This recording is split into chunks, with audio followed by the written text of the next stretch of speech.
오늘은 위기에서도 함께 하신 하나님이라는 제목으로 말씀드리겠습니다. 지난주는 우리는 거대한 두려움 앞에서 하는 제목이었습니다. 블레셋군이 연합군을 형성해가지고 이스라엘을 침략하겠다는 것이죠. 얼마나 두렵습니까? 사울이 당장 생각난 게 누구겠습니까? 사무엘도 생각나고 또 다윗도 생각나고, 제 생각에는 하나님 생각 별로 안 나는 것 같아요, 사울이. 어쨌거나 이 사울에게는 최고의 도움될 세 분인데, 사울에게는 아무도 자기에게 도움이 안 되는 거죠. 다윗은 자기가 죽이겠다고 쫓아다니니까 블레셋으로 도망가고서 망명해버렸고, 사무엘은 이미 늙어 죽었고, 하나님은 사울을 떠나버리고. 사실은 이게 최고의 위기입니다. 근데 사람들은 이걸 위기라 생각하지 않죠. 불신자들 보세요. 하나님이 없는 것이 이게 편하죠. 여러분도 혹시 그런 생각할 수 있습니다. 아이고, 내가 뭐 집에서 예배하시는 분들은 아이고, 뭐 집에서 예배하는 거 좋네. 그러다가 하나님 떠난다는 게 사람이라. 사울이 뭐 어느 날 갑자기 귀신들이 뿌리겠어요. 어느 날 예사롭지 않게 생각하다가 뭐 예배 한두 번 일하다가 그러다가 이상하게 되는데, 그래서 여러분이 귀찮고 힘들고 오늘 또 비가 와가지고 갈등하는 사람도 있었을 거예요. 그래도 하나님 앞에 예배할 때 여러분의 영혼이 살아요. 아멘. 그죠? 아멘. 그럼 여러분의 생각이 살아나게 돼요. 아멘. 그래야 인생이 사는 겁니다. 사울이요, 어느 날 갑자기 이런 일이 닥쳤어요. 사무엘만 있었으면 좋아졌는데, 다윗만 있었으면, 이런 생각. 그러나 이미 늦어버렸죠. 그러나 이미 다른 선택을 다 해버렸어요.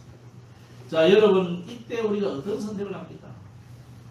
대충 머리가 사람들이 대부분 문제가 올 때 인본주의예요. 일단 나의 내 머리가 있습니다.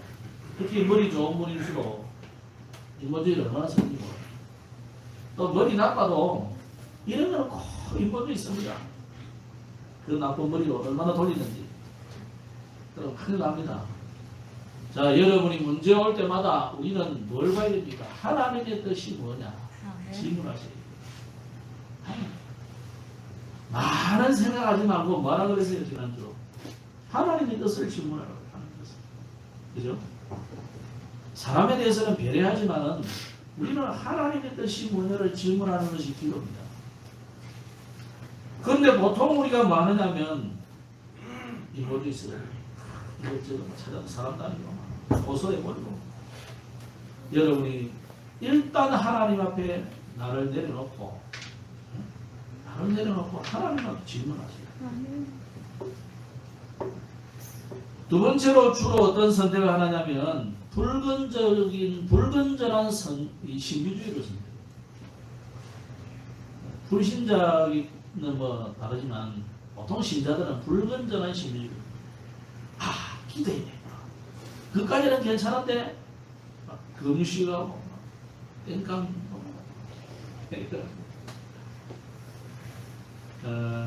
어떤 사람 보니까 그래 능력을 받아야 돼.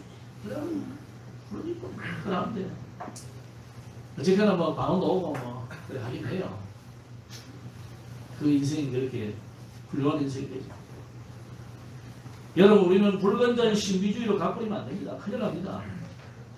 오늘 사울이 지난주에 뭐라 했냐면, 믿지도 않으면서 하나님이 꿈으로도 대답도 안 하고 선지자로도 대답 안 하고 우리 힘으로도 대답도 안 하시니까, 그래 지금 접신한 여자에게 찾아오는 거예요. 이게 불건전의 신비주의예요. 여러분이 기도할 때 뭘 붙잡아야 되느냐? 하나님의 말씀을 붙잡고 기도해야 그래야 불건전 신비주의를 안 가집니다. 말씀 없이 그냥 기도하겠다. 중세 십자군 전쟁이 많이 있잖아요. 십자가만 들고 나가면 뭐 되는 줄 알고 천천만만히 말씀. 귀신들인 자 앞에 뭐 말을 뿌리고 십자가 들고 가면 됩니까? 언약을 붙잡아야 되지. 하나님의 말씀, 복음을 붙잡아야 되는 것이지. 자꾸 우리는 이런 불건전한 신비주의로 빠지고 인본주의로 빠지고 이게 우리가 대다수의 신자들이거든요. 불신자들은 주로 보면 뭡니까? 귀신에게 물어요. 그럼 신자들은 그래 안 하느냐? 신자들도 거의 그래요. 어쨌든 이 자기 나름대로의 방식을 가지고 자꾸 나는 하나님께 묻는다고 생각하지만 의로운 귀신에게 묻는 방법을 선택한다. 오늘 저와 여러분은 하나님의 뜻을 찾기를 바랍니다. 그래서 내 동기, 내 거를 내려놓고 하나님 앞에 우리의 생각을 내려놓고 하나님 앞에 하나님의 뜻을, 하나님의 절대적인 계획을 자꾸 질문하셔요.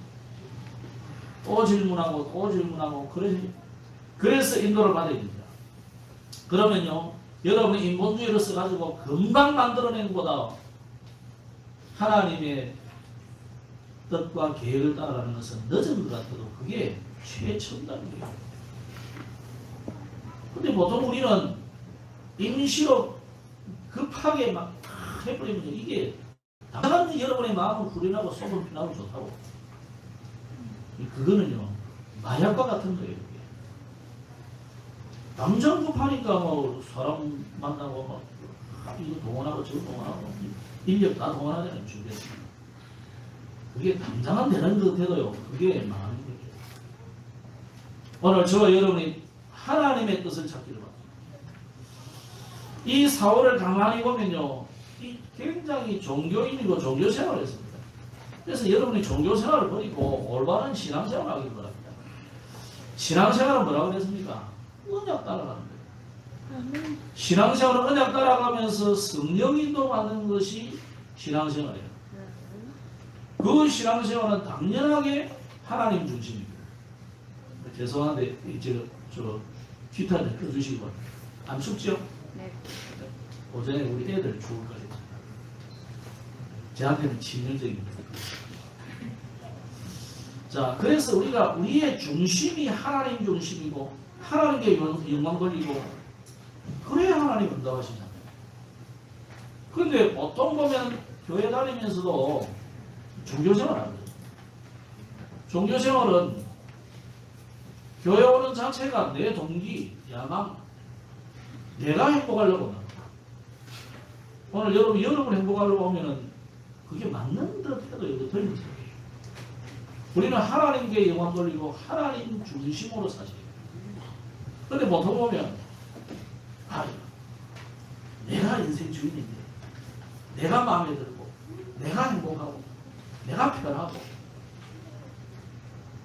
그러면 하나님하고 아무 관계 없잖아요. 그죠? 여러분 편하고 여러분 행복하고 여러분이 평안한 상태로 하려면요 여러분 이유가 하나도 없어요. 그래서 우리는 편안함을 추구하면 안 돼요. 편안하려면 뭐든가 딱 편안하게 누워 계신다니까. 그래서 제가 항상 보면 여러분 앉아 계시잖아요. 어떤 데는 한 번씩 부를 때가 있어요. 한참 서 있다 보면 다리가 아프거든. 사람은 그래 서 있는 것보다 앉아 있는 게 편하지. 또 앉아 있으면 엉덩이 아파요. 그것도 아프고. 그럼 눕고 싶어.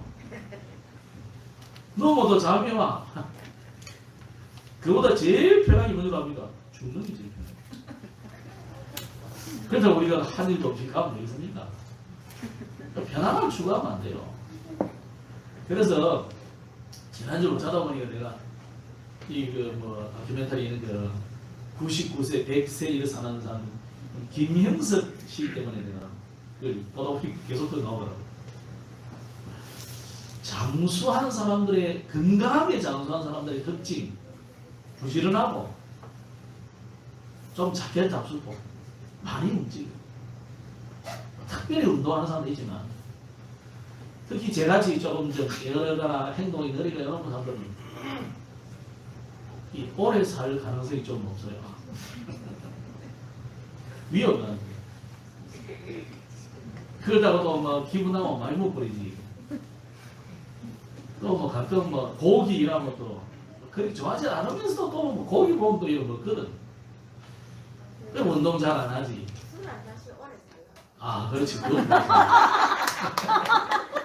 몇 가지는 좋은 게 있어요. 제가 있는데 내 성품상 보니까 우리 가문으로 봐서는 오래 살 거는 맞는데 이 까닭은 오래 살면서 야, 이 문제 많은 오래 살 수도 있구나. 여러분 보세요.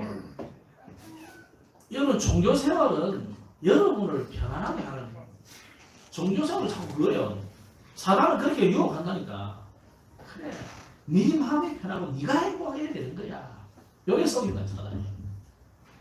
신앙생활은 여러분이 행복하는 게 아니에요. 하나님이 행복해요. 하나님 중심. 그때 하나님 주시는 은혜가 여러분에게 뭡니까? 네 영혼이 잘된 같이. 영혼이 잘 된.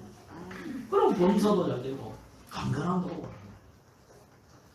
그래서 여러분 하나님을 떠나서 멀리 멀리 가지 마시고 찬송도 있잖아요. 멀리 멀리 갔더니 처량하고 고나리 슬프고 또 외로워 정처 없이 가게 됐다. 그래서 그게 이해가 안 되는 사람은 아리랑 노래 봐봐요. 나를 떠나고 떠나간 님은 심리도 못 가서 발전한다니까. 주님 떠나고 나 발전하니까. 어떤 사람은 그 아리랑이 아주 오래된 찬송가도 있는 사람도 있어요. 물이 있는 말인데 그게 많이 그 말 들어보면 되게 일리가 있더라고요. 알이랑 알이요. 네? 알은 그 중동 아랍 말로 알은 하나님. 맞습니까? 하나님이랑 하나님과 함께 걸어가는 길이라 해요. 뭐 하나님 떠나면 발전하지. 절대로 믿을 것만 안 됩니다. 그 말은 아니고 그렇게 주장하는 사람들이 많이 있어요. 아멘 할 뻔했다. 아멘해도 나쁜 건 아닌데 아니 아직까지 아리랑을 급격기를 가져오면 아리랑을 제대로 해석한 사람이 아무도 없어요. 아리랑 부르잖아요. 아리랑을 제대로 해석한 사람이 없어요. 근데 제 마음에 드는 거는 여기 좀 마음에 들어요. 내 마음에 하나님 마음 모르겠고 알이랑 아리랑 보기를 명하다. 그 나를 버리고 하나님 버리고 가면 큰일 나는 거야. 자, 그러니까 맞는 것도 있고 안 맞는 것도 있으면 이런 데 마음에 담지 말고 여러분을 편하게 하는 게 아니고 신앙생활은 하나님을 영광 돌리는 거예요. 그러면 하나님 여러분에게 주시는 은혜가 평강이고 건강이에요. 평안과 건강이야. 그래서 여러분이 영혼이 잘 되는 길이 오늘 예배하는 것이죠. 그런데 응답이 없으니까 사울같이 사람들은 당장 인본주의로 심리주의로 가버리는 거죠. 결국 접신 운동으로 가는데 불건적인 심리주의는요. 심리주의로 가요. 제가 옛날에 이야기 드렸죠. 우리 사돈이에요. 사돈. 다름산 기도는 원장이었어요. 우리는 여름마다 겨울마다 강병가 되면 그 가서 거의 살았어요. 주일날 되면 와서 이제 얘기하고 또 평일에 가서 기도하고. 그래서 다름산 저 정관 쪽 다름산은 말고 이 장안 쪽에서 보는 다름산은 구석구석 제 발이 안 닿을 필요가 없어요. 파도 많이 올라가고. 근데 그때 집사님이 있는데 그분이 이제 우리 아들하고 우리 누님하고 결혼을 했어요. 이분이 제가 개척하고 얼마 안 됐을 때 이 동네에 계시니까 너무 안 움직이고 이건 살이 있었어요.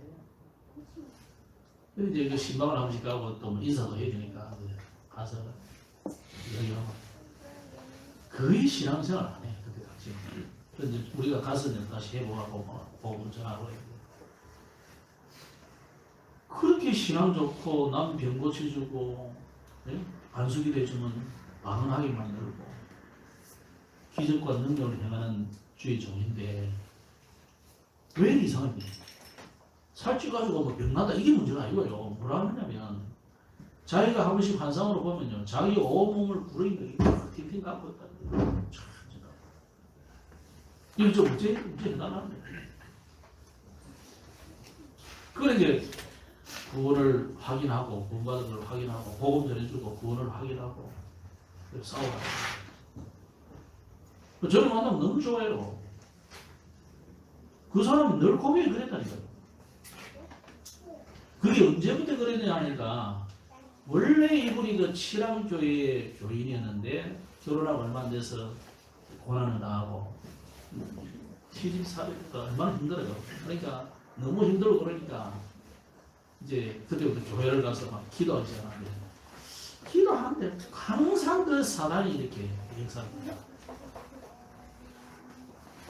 이미 그때부터 이 사단이 온 가문을 그리 만들었어요. 그 작은 아들은 이제 일하다가 눈 다쳐가지고 눈을 실명, 한쪽 실명이 되고 큰 아들은 늦게 결혼해가지고 전신이 이상해졌어요. 그게 우리 자연이에요. 아직도 전신병원입니다. 그러니까 왜 하나님 그래 하겠어요? 그거는 성령의 역사 아니에요. 난 나중에 그랬어요. 그거 성령의 역사가 아니다. 5만 명 다 갖추고 기적 능력 다 해도 하나님하고는 아무 관계 없는 거 그게. 근데 다 그렇게 했습니까만은 다는 아니겠죠.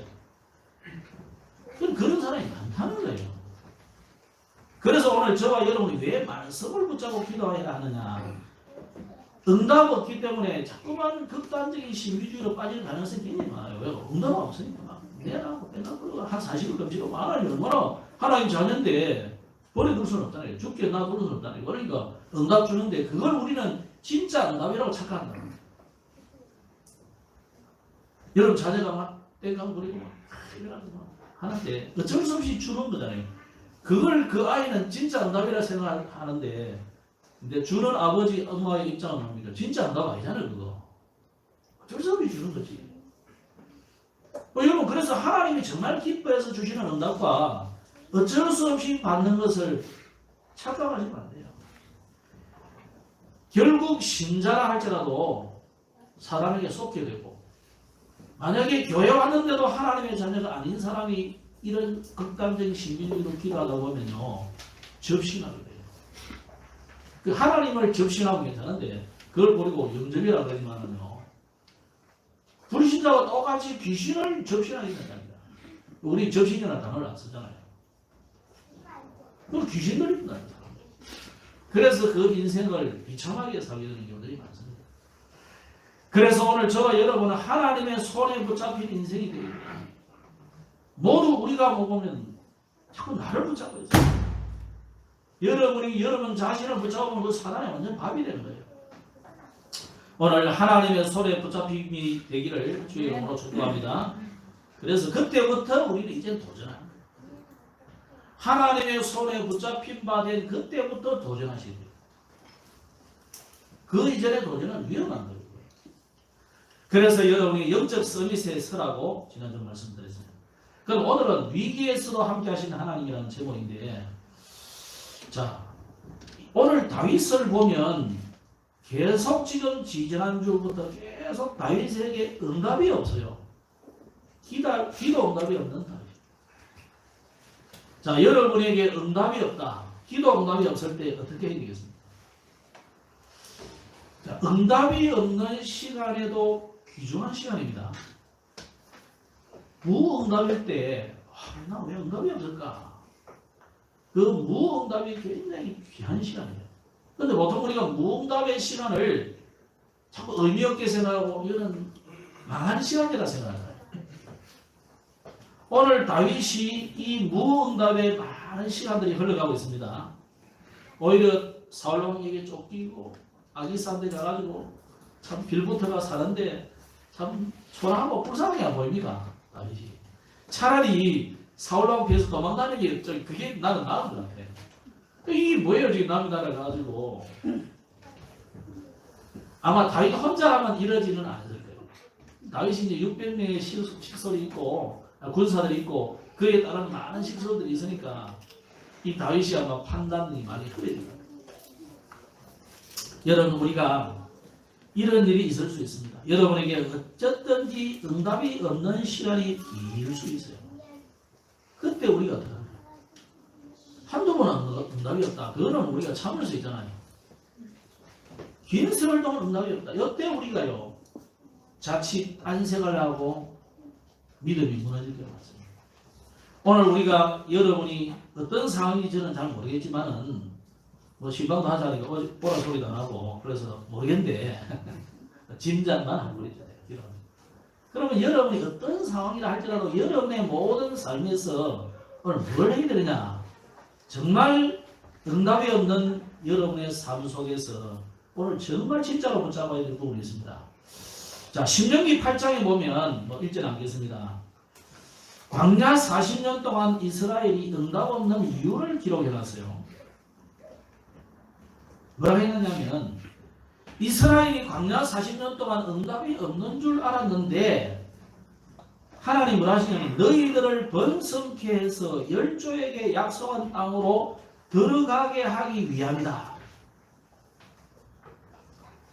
이스라엘이 광야 40년만 아니고 애굽에 400년도 응답이 없는 시대예요.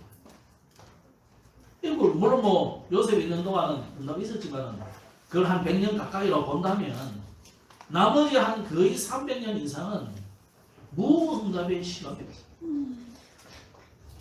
그 긴 세월을. 그러니까 뭐 이스라엘 사람들이 완전히 정체성도 놓쳐버리고 우리가 하나님 자녀다 이런 개념도 없고 아브라함이 뭐 이삭이고 뭐 야곱이고 뭐고 뭐 요셉도 이삭거리고 뭐 이런 동안에 살고 있는 거죠. 여러분 혹시 그렇게 살고 있지는 않습니까? 하나님은 그런데 이스라엘을 향해서 너희들을 번성케 해서 열조에게 아브라함, 이삭, 야곱에게 약속한 그 땅에 들어갈 그 가나안 땅의 온전한 시민이 되도록 시민의 그릇을 만드는 준비였다. 그것만 아니라 또 너희들을 시험해 보기 위함이다. 그랬습니다. 애굽의 400년, 광야 40년이 여러분을 훈련시키는 훈련장이었다. 낙심할 일이 아니에요. 그리고 광야 40년을 지나면서 그들이 먹은 것은 만나와 메추라기인데 하나님께서 너희들을 만나를 먹이고 메추라기를 먹인 것은 너희들이 떡으로만 살 것이 아니라 하나님으로부터 나오는 모든 말씀으로 사는 줄을 알게 하려 했다. 여러분 그렇게 생각하시잖아요. 내가 열심히 회사에서 사장님 눈치 보고 상사 눈치 보고 엎드려 공부하면서 발로 뛰고 이래가지고 머리 쓰고 이래가지고 그래가지고 돈 몇 백만 원 벌어가지고 내 자식들 먹이고 마누라 먹이고 옷 사주고 대학 보내고 그렇게 생각하잖아요. 하나님은 그렇게 말씀 안 했다는 거예요. 너희들이 그 수고한 그거로 묻는 게 아니고 하나님의 말씀으로 사는 줄을 알게 합니다. 그리고 예수님께서도 이 말씀을 그대로 인용했어요. 예수님께 이 마귀가 시험을 왔다니까.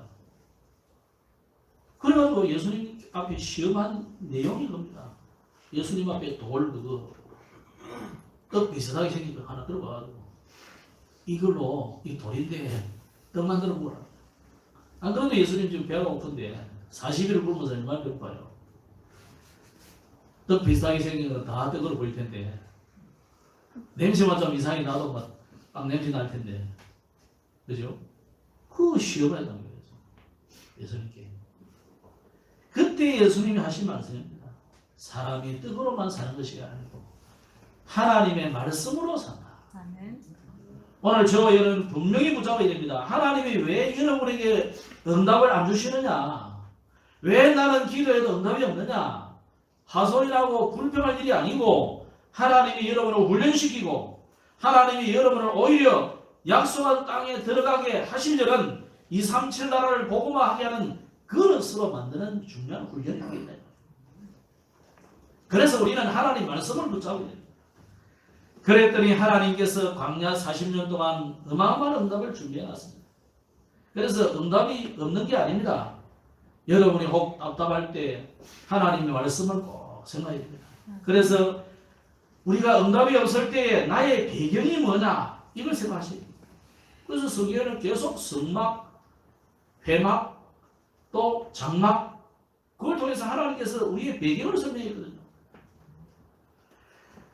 하나님께서 지금도 우리의 시공간을 초월하는 능력으로 오늘도 역사하고 계십니다. 그래서 우리는 응답이 없는 것이 아니고 하나님께서 저와 여러분에게 빛의 경제를 주시려는 중요한 계획이에요. 40년 동안 이스라엘을 그 노예 근성 이거 치유하려고 애굽의 상처 400년 동안 상처 그 치유하려고 하시는 거예요. 그래서 하나님께서 무응답을 통해서 여러분을 갱신시키는 겁니다. 광야 40년은 갱신하는 기회예요.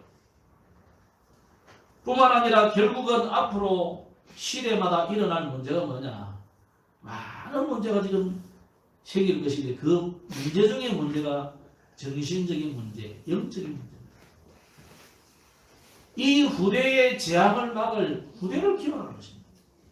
그래서 이스라엘이 광야 40년을 지나면서 하나님께서 다시 훈련을 시킵니다. 사실은 그냥 바로 들어갈 수 있는데 하나님이 요단강 건너편에서 뺑뺑이를 계속 돌렸어요. 38년을 거기서 돌아다닙니다. 왜 그럽니까? 가나안 땅을 통해서 세계를 살려야 될 사명장이 됩니다. 여러분이 만약에 전도할 사람이 아니라면 특히 우리 교회에 오시는 여러분들은 또 우리 다락방 가족이 되신 모든 교회와 성도들은 여러분에게 특별한 사명이 있습니다. 일반 교인들하고 달라요. 내가 뭐 전도도 잘 못하고 뭐 나는 말주변도 없고 내처럼 말주변은 없을까요? 너보다 보니까 다 잘하더라고 똑똑하고 유능하고 왜 하나님이 우리를 이 교회에 보내고 왜 우리를 이 어마어마한 복음을 깨닫게 하실까요? 하나님이 단한 이유가 없습니다. 앞으로 많은 시대의 문제가 오기 때문에 그래요. 그 후대를 우리가 키워야 되기 때문에 이스라엘을 광야 40년 동안 이 훈련을 시킨 거예요. 복음 훈련. 전도자 훈련을 시킨 거예요. 그래서 여러분을 닥치면 그리스도로 나오도록 시간 안 되면 얼마든지 구원의 길이 참 나올 수 있도록 그래서 단 5분, 10분, 1시간만 줘도 여러분이 복음을 정확하게 설명해서 사람을 살리도록 만들려는 하나님의 계획이에요. 그래서 하나님이 나에게 이거 하라고 하나님이 지금까지 주셨구나. 여러분이 깨닫습니다. 무응답이 아닙니다. 하나님께서 이게 깨달아지는 날 여러분의 과거도 전부 발판이 되고 여러분의 미래는 진짜 소망이 되고 지금 여러분의 현재는 가는 걸음마다 응답의 걸음이 되고 말씀 성취의 걸음이 되는 거예요. 그렇다면 오늘 위기에서도 함께 하신 하나님 이 다윗을 보면서 오늘 이 자리를 우리가 좀 자리라는 말이 많이 나오는데 시편 1편에 보면 복 있는 사람은 악인들의 꾀를 따르지 아니하며 죄인들의 길에 서지 아니하며 오만한 자의 자리에 앉지 아니하고 죄인들의 길, 오만한 자들의 자리 이 말이 굉장히 중요합니다.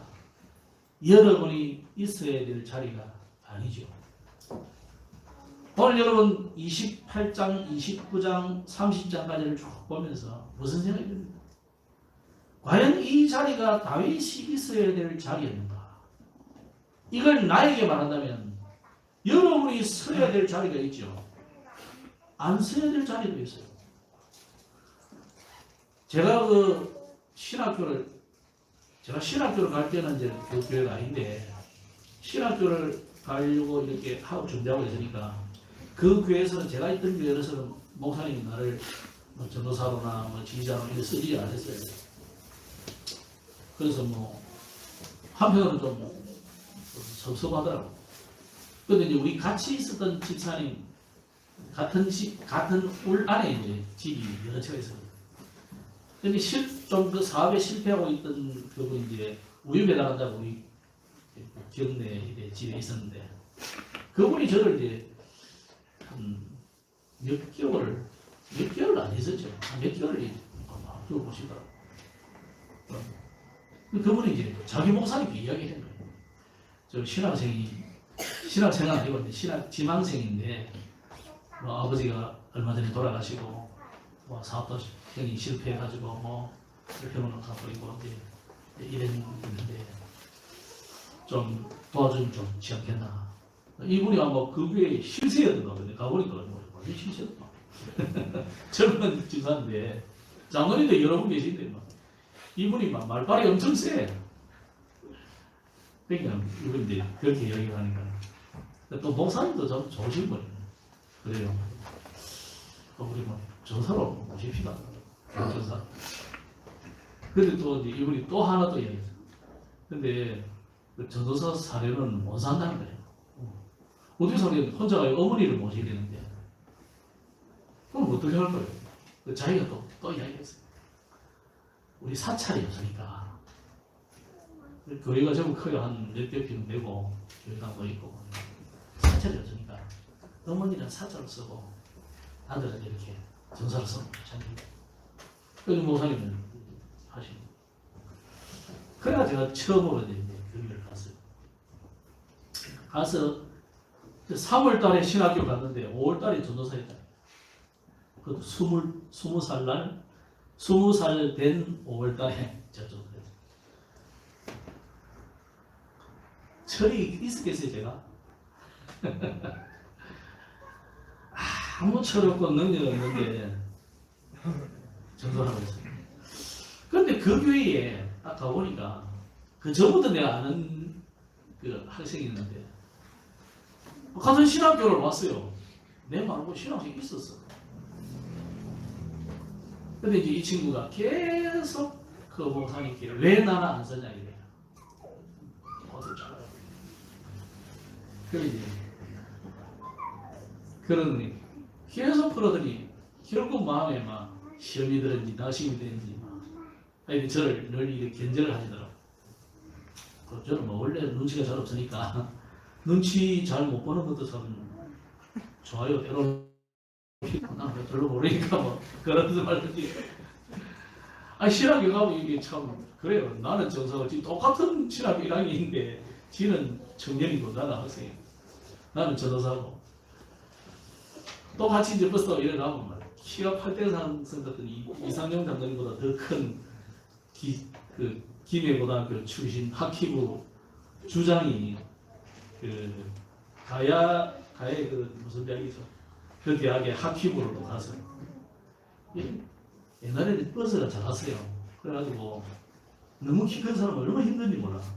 그래가지고 이 사람들은요 구부리게 잡고 있는데 어느 날 보니까 전사님 일하는데 목소리는 들리는데 사람이 힘들게. 저는 뭐 보시다시피 뺑돌아야 사람이 잘 안 보이잖아요.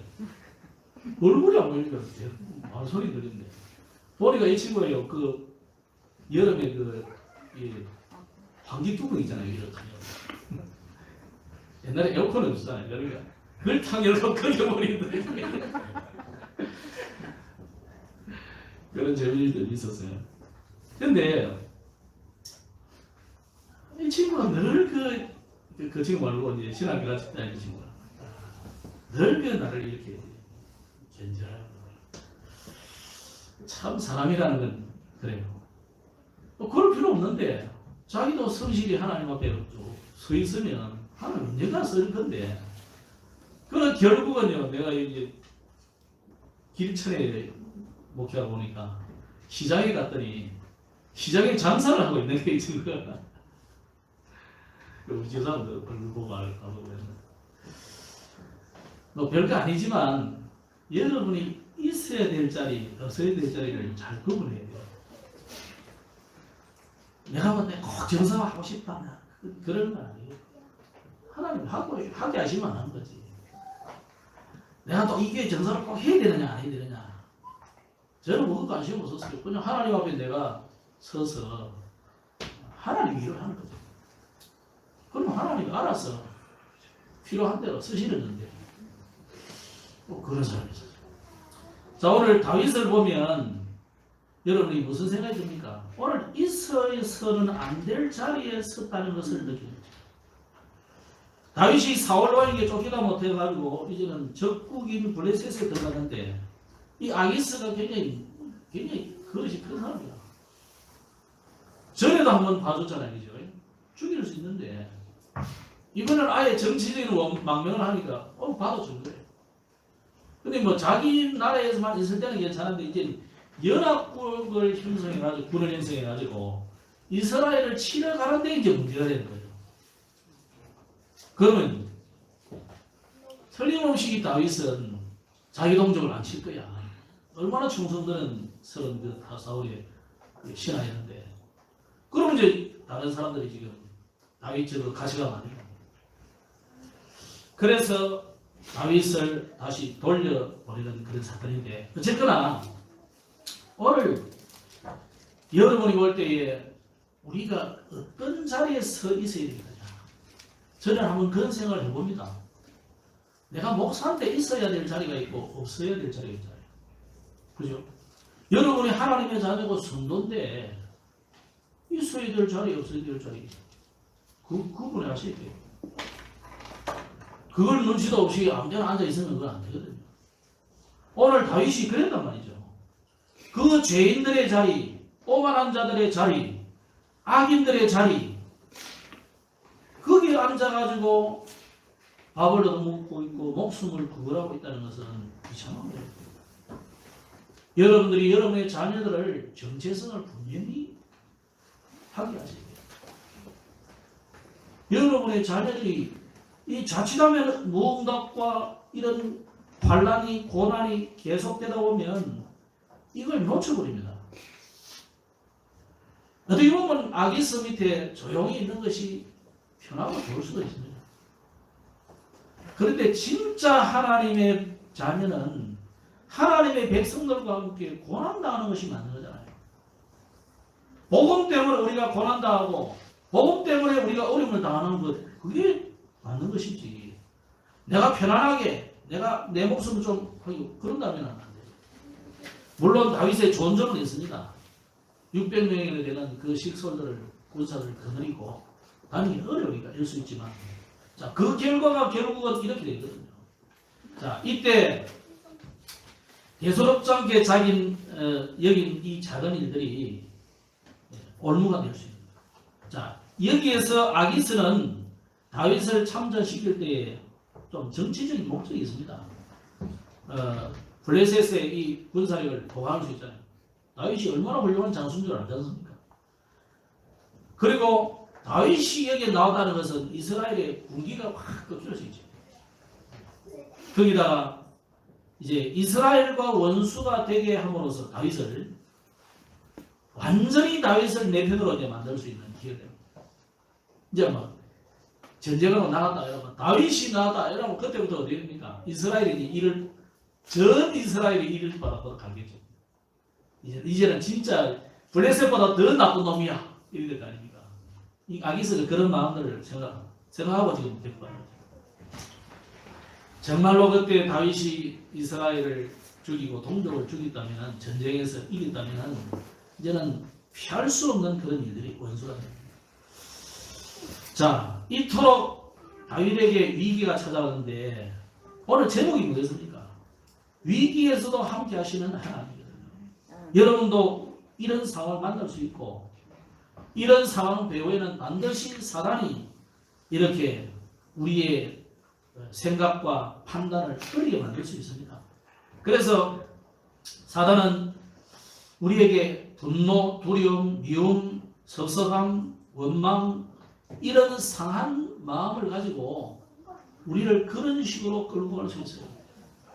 그래서 에베소서 4장 26절에 보면 이런 말씀이 있어요. 분을 내어도 죄를 짓지 말며 해가 지도록 분을 품지 말고 마귀에게 틈을 주지 마라. 여러분에게 섭섭한 마음들이 혹시 있을 수 있어요. 교회 안에서. 또 성도들끼리 오해가 되는 일이 있을 수도 있습니다. 또 목사에게 그럴 수도 있어요. 자, 그거는 내가 하지 마라 하고 안 한다고 해서 되어지는 건 아니잖아요. 누구든지 될 수 있거든요. 저도 그럴 수 있거든요. 그럴 때마다 여러분이 이 말씀을 기억하셔야 돼요. 저는 처음에 결혼하면서 그 이야기를 지도하면 잘 들었죠. 그래서 우리는 싸워도 손잡고 잡니다. 뭐 손은 못 잡아도 같이 한 입을 듣고 자면 왜냐? 마귀로 틈을 타지 못하게 하기 위해서. 사이가 되게 좋아서 그런 게 아니고 네? 마귀로 틈을 주지 않기 위해서. 사단이 얼마든지 넘어들거든요.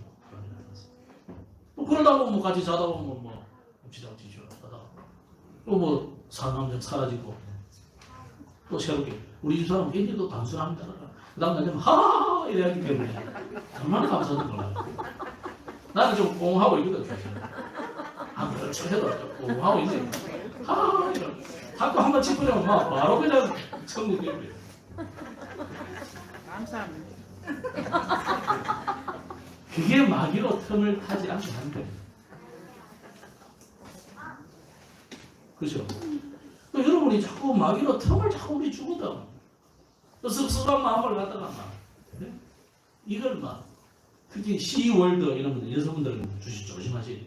시월드에 대한 감정이 막 이게 무덤까지 가. 내가 시집살을 어떻게 살았는데 이러면서 아니 99세 된 할머니도 그런 얘기 잘한다니까. 이 집 할머니 아니겠죠? 한 70년 살았으면 이 집 식구인데 우리 시절 말로 이 집 귀신인데 그죠? 근데 아직까지도 막 10월도야. 오늘 그런 생각 내려 마시고 여러분이 정말 사단이 틈타지 않도록 하시기 바랍니다. 그럼 어떻게 해야 되느냐? 그래서 예수님이 사단을 멸하여 문제를 해결했거든요. 그래서 다른 이름으로는 이 사단을 꺾을 수가 없습니다. 오직 예수 이름밖에 없습니다. 그래서 예수님께서 12제자를 불러가지고 둘씩 보내면서 귀신을 내어 쫓는 권능을 주셨다. 줘가지고 그래서 이 권능을 가지고 간 제자들이 보고할 때 뭐합니까? 예수님 우리가 현장에 갔더니 뭐 귀신도 도망가고 병자도 낫고 이런 일이 많습니다. 그러니까 예수님 뭐합니까? 내가 너희들이 가는데 마귀가 번개같이 하늘에서 떨어진다고 그런데 너희들이 그것으로 인해서 기뻐하지 말고 너희 이름이 생명책에 기록된 것으로 기뻐해라. 우리가 진짜 기뻐해야 될 일은 뭡니까? 여러분이 구원받은 것, 여러분이 하나님 자녀된 것, 이 어마어마한 신분과 권세와 권능을 주셨음을 인해서 감사하신 것. 오늘 이 내용을 보니까요, 위기의 다윗에게 임한 하나님의 은혜입니다. 블레셋 방백들이 다윗이 같이 전쟁을 한다니까 안 간다는 거예요. 만약에 저 다윗에게요 돌아서가 우리 보고 총 쏴보면 어떻게 하느냐고요 지금. 그래서 절대 안 된다. 그래 아기스가 어쩔 수 없이 그러면 아이고 안 되겠다. 그래가지고 다윗에게 이제 설득을 하는 거예요. 그래, 네 뭐 생각이 가상하다마는 너무 이 사람들이 안 된다고 하니까 그래 네 집으로 돌아가라. 또 돌려보낸 거예요.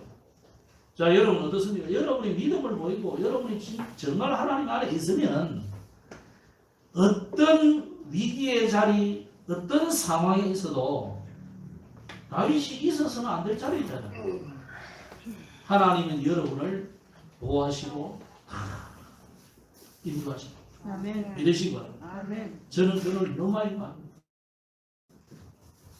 저는 교회, 집, 학교 이것만 늘 다니던 사람인데 이야, 이 뭐 우리 동네인데 이게 우리 동네거든요. 내가 어릴 때부터 살던 동네. 여기서 방해하는데 얼마나 힘들더라고요. 이게 도대체 별천지야. 불신자들 이래 살구나. 불신자들 이렇게 살고 이렇게 속고 있고 정말 하나님이 이 사람들에게 뭘 원하느냐 이것도 많이 받아요. 여러분이 사는 세상이 그럴 겁니다. 속이고 온갖 권모 술수 방어하고 원망과 불평과 싸움, 시비, 전투 이게 여러분의 현장이잖아요. 어떻게 거기서 이기겠습니까? 오늘 제목이 뭐라고요? 위기에서도 함께 하시는 하나님이다. 아무 응답이 없는 것 같은데 하나님은 거기서 하나님의 일을 하고 있습니다. 믿으시기 바랍니다. 다윗이 사실 있어야 될 자리가 아닌데 어쩔 수 없잖아요. 뭐 가지도 못하고 오지도 못하고 근데 하나님 어떻게 합니까? 그 위기를 살짝 면밀하게 만들어요. 방백들이 막 다윗이 있으면 우리는 전쟁을 안 간다니까. 그래 아기스도 어쩔 수 없이 그래 뭐 집에 가게.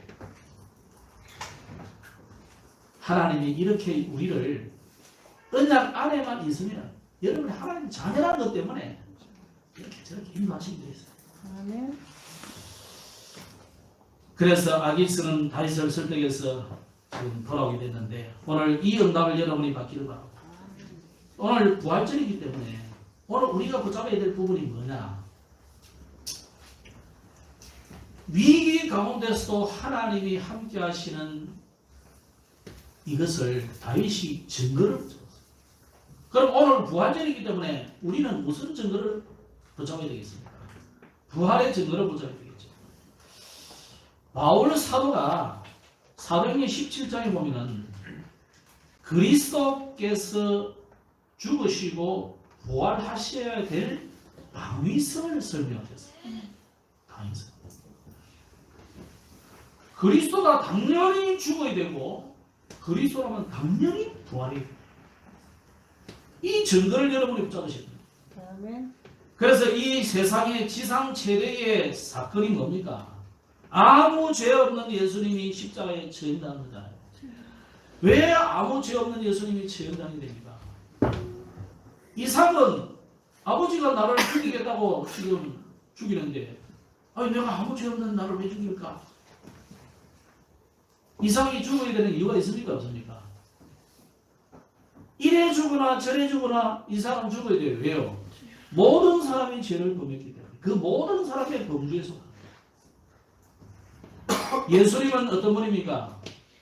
여자의 우선입니다. 모든 사람의 범주에 속하지 않는 거예요. 그래서 첫사람 아담, 둘째 아담 이렇게 표현해요.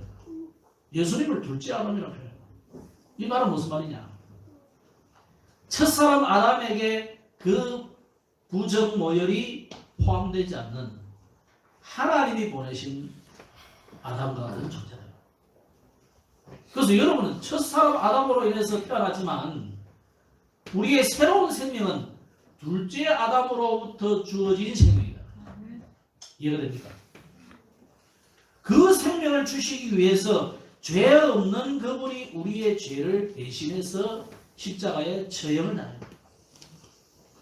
그러면 우리의 모든 문제와 저주가 끝이 나고 사단은 우리하고 아무 관계없다는 증거를 줘야 될 거예요. 증거를 하나님.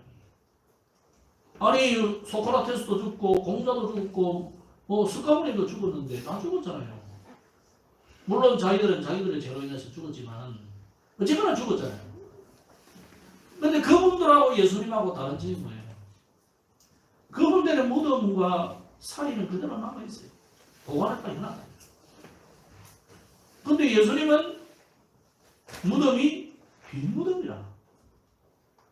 어찌된 일입니까 이게? 그 수많은 군인들이 밤새도록 3일을 지켰는데 그 무덤문을 열고 예수님이 나와서 부활하신 거예요. 그를 쌌던 세마포는 기어져가지고 있어요. 아무도 안 들어가는데 그 예수님의 광경을 사실은 가장 처음 먼저 본 사람들이 누굽니까? 예수님의 무덤을 지키는 군인들이잖아요. 바퀴들이 놀래가지고 사실은 예수님의 부활을 가장 먼저 본 군인들이죠. 사람들이 아무도 부인할 수 없는 사람, 예수님의 부활. 이것이 성경적인 증거입니다. 그래서 고린도전서 15장에는 성경대로 죽으시고 성경대로 살아나셨다고 말씀하고 있습니다. 이건 또한 역사적인 증거예요. 여러분 우리 신앙 고백했잖아요. 본디오 빌라도에게. 본디오 빌라도라는 역사적인 인물입니다. 그가 이스라엘에 총독되었을 때 예수님이 재판을 받고 죽으시다. 그때 부활하시다. 과학적인 증거가 있습니다. 우리는 다 죽잖아요. 예수님이 고린도전서 15장 20절에 성경에는 뭐라고 하냐면 첫 열매가 되셨다. 부활의 첫 열매. 예수님이 부활하셔가지고 제자들이 주는 것도 먹고 또 예수님이 조반을 차려가지고 제자들에게 줘가지고 먹게 만들었어요. 그런데 예수님은 먹고 걸어다니기도 하지만 열지도 않은 문을 쏙 들어와서 얼마나 놀랐을 거예요. 예수님은 시간과 공간을 초월합니다. 이 말은 뭐냐? 우리가 부활할 때는 그리스도께서 오셔서 우리를 부활의 몸으로 변화시킬 때는 시간과 공간을 초월하는 그런 몸으로 변화된다. 부활의 체험. 그래서 우리는 이 부활을 언제 지켜야 됩니까? 오늘 부활절이지만 이 부활절은 날마다 부활절. 아멘. 매일매일이 부활절. 아멘. 우리는 매일이 성탄절이고 매일이 부활절이 돼요. 그래서 초대교회는 사실은 성탄절보다 더 즐겁게 행복하게 지낸 절기가 어디냐? 부활절이에요. 감사드려요. 얼마나 감사드립니까? 오늘 정말 매일의 부활주일이 되기를 바랍니다. 아멘. 그래서 부활의 주님이 우리와 24시 함께하기 때문에 매일이 부활절이에요. 아멘. 오늘도 부활절, 내일도 부활절, 모레도 부활절, 어제도 부활절. 이 부활의 기쁨을 누리길 바랍니다. 아멘. 이 부활의 첫 증거를 감람산에서 예수님이 다 주셨잖아요. 그 감람산의 응답을 누리시고 아멘. 부활의 두 번째 증거인 마가다락방의 역사를 여러분이 이번 주안에 누리시고 아멘. 부활의 세 번째 증거는 뭡니까?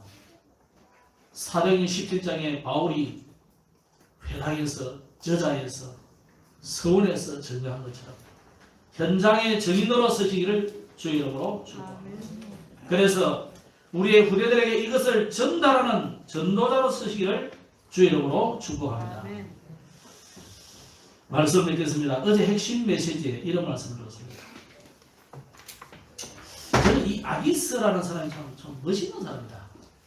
불신자고 남의 나라 왕이지만 나는 이 사울왕보다는 훨씬 훌륭하습니다. 여러분 우리가 불신자보다 못하면 되겠습니까? 불신자보다 믿음의 그릇이 작으면 되겠습니다. 어제 핵심에 이런 말씀이 있어요. 모든 것을 전도자는 수용해라. 그럼 다 수용해버리면 어떻게 됩니까? 그래서 모든 것을 촉발해라.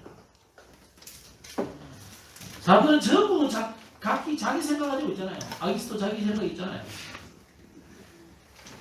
그러나 다 수용해라. 수용하고 초월하고 수용하고 초월만 하는 것이 아니라 이제 우리가 해야 될 것은 뭐냐? 하나님이 원하시는 모든 것이 되어지는 시스템을 보라.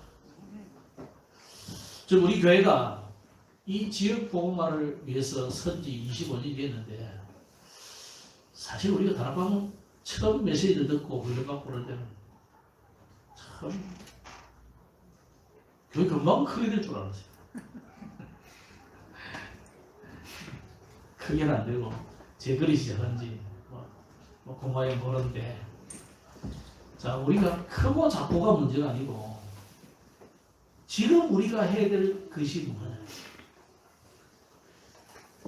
옛날하고는 달라. 옛날에는 우리 초기만 해도 아직까지 북치고 나가고 도망점 나가도 애들도 오고 어른들도 간파하고 그래. 지금은 그런 시대가 아니야. 법도 전도를 문화도로 막아놨어. 뭐 인권 뭐 저거 하면서 개인의 프라이버시가 있기 때문에 강구하지 말아요. 우리 초기만 해도 대학에서요 뭐 찬양 축제하고 했다니까. 그것을 메시지 선포하고 했어요. 오늘은 갑자기 이상하게 뭐 법이 바뀌어가지고 공적인 기관에서 못하도록 그럼 페스티벌이 다 사라졌어요. 그러다 보니까 뭐 현장 전도하는 거 쉽지가 않고 눈치가 오고. 그래서 오늘 우리에게 요구되는 것이 뭐냐? 되어지는 시스템을 만들어 가야 돼요. 아멘. 그죠? 누구든지 법적으로 와서 복음 들을 수 있는 학교를 만들어야 돼요. 시스템을 만들어야 돼요. 그래서 우리 교회가 적은 수익에서 조사하는 분들이 많아요. 교감인 거죠. 교수님. 얼마나 좋은, 이보다 더 좋은 교회가 없어요. 앞으로 우리가 정말 응답받아야 됩니다. 그래서 이런 시스템을 자꾸 응답을 받아서 학교도 만들고 그래서 정말 힘든 아이들도 있지만 아주 엘리트들도 만들어서 이 인재를 만들어가야 돼요. 엘리트를. 그리고 치유하는 학교를 만들어야 돼요. 이 시스템을 우리가 응답하지 않으면 안 된다. 이러려고 하니까 교회 안에 이런저런 일을 자연의 문제를 다 있습니다. 어느 조직이나 다 있어요. 근데 그 조직이 움직여가는 것은 어떤 사람은 강하게 칵 끌고 가는 사람도 있지만 그건 반드시 문제가 오거든요. 수용하고 초월하고 넘어서 버려야 돼요. 그러면 다 이해 안 되는 게 어디 있습니까? 다 이해되고. 오늘 저는 그래요. 다행히도 이해가 됩니다. 아기스도 이해가 돼요. 서울도 어떤 데는 이해가 돼요. 지가 복음 없지, 그죠? 어쩌다가 임금 됐는데 이 젊은 놈 하나가 올라오지. 얼마나 힘이 부족했겠어요. 뭐 죽이라고. 저놈 죽이면 끝날 줄 알고. 그러다 자기가 망하는 거예요. 여러분, 알리 초월하고 수용하고 넘서시고. 우리가 할 일은 뭐냐? 정말 랩넌트 더 살릴, 이 지역 살릴 시스템을 만들어 가지고 기도하겠습니다. 하나님 은혜를 감사합니다. 다윗이 당한 있어야 될 자리, 없어야 될 자리 있지만은 있지 않아야 될 자리에 있는 가시방석과 같은 자리였지만 하나님은 그를 보호하셔서 그 자리를 명쾌하여 주시고 인도하신 하나님, 우리가 혹 이런저런 위치와 상황에 있을 수 있습니다. 그때도 함께 하신 하나님을 누리는 저들이 되게 하여 주시고 거기서도 우리의 모든 문제를 십자가에서 해결하시고 부활하신 그 부활의 주님을 만나는 응답의 현장이 되게 하여 주셨습니다. 증인으로 서게 하옵소서. 이 지역 살릴 시스템을 만드는 우리 모두가 되도록 축복해 주옵소서. 예수님 이름으로 기도드렸습니다. 아멘.